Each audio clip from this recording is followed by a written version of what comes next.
যে ভাই 400-500 টাকা করে বাতি দিতে হইব 10 টাকা বান্ডিলে, তাহলে আমরা কিভাবে কেমনে কি করবো? কোন বাংলাদেশে ব্যাংকে ওরা ভাই আমরা ভাই না, আমরা কি দোষ করছি? পাবলিক সাধারণ মানুষে কি দোষ করছে? এটা কোনো এই সিন্ডিকেট বন্ধ না করলে বাংলাদেশের মানুষ জীবনে শান্তিতে থাকতে পারবো না। আর অগ্র মুখা ইয়া দিব মানে এটা একটা মানে কি লুটফাট করে খাইতে আছে বাংলাদেশ ব্যাংকে ভাই। আমার আর কিছু নাই এই সিন্ডিকেট। আমি 10 টাকা বান্ডিলে আমার থেকে 400 টাকা করে বাড়তি চাই, কারণ 400 টাকা বাড়তি নিব কি আর? আমার কত 100 টাকা বাড়তি নেই অথবা 200 টাকা বাড়তি নেই, তো ডাবল কেন দিব আমি?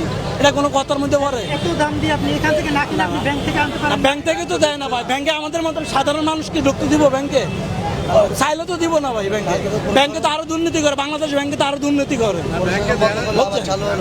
আবার এই পরশুদিন বন্ধ হয়েছিল, আবার বলে চালু করছে। তো বাংলাদেশের মধ্যে ভাই এই যে ইয়াটা আছে এই মানে সিন্ডিকেট, এটা না বন্ধ করলে আর শান্তি হবো না দেশে।